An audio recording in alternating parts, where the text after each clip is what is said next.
ছাত্রদলের কেন্দ্রীয় সভাপতি তো মিডিয়ার সামনে সরাসরি প্রকাশ্যে বলেছেন, যখন একটা প্রশ্ন করা হলো যে ভাই এটা কি বলবো, বলছে শিবিরের উপর দায় দিয়ে দাও।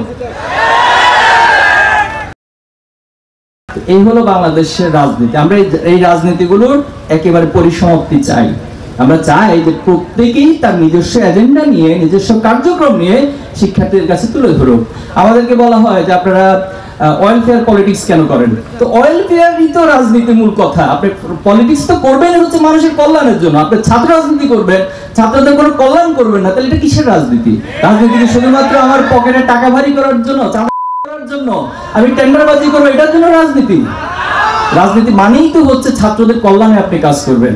সেই কল্যাণের জন্য অর্থ প্রয়োজন। আপনি অর্থ রাষ্ট্রের যে সিস্টেম রয়েছে, প্রশাসনের যে সিস্টেম রয়েছে, সেটা ছাত্রদের কাছে তুলে দেন, যার হকদার তার কাছে তুলে দেন। আপনি অ্যালামনাই থেকে সেখান থেকে কালেক্ট করেন। কিন্তু আমরা তো আমাদের এই ওয়েলফেয়ার পলিটিক্সের জন্য কারো কাছে করতে যাই নাই, কারো কাছ থেকে অন্যায়ভাবে টাকা তুলে এনে তো কাউকে দেয় নাই।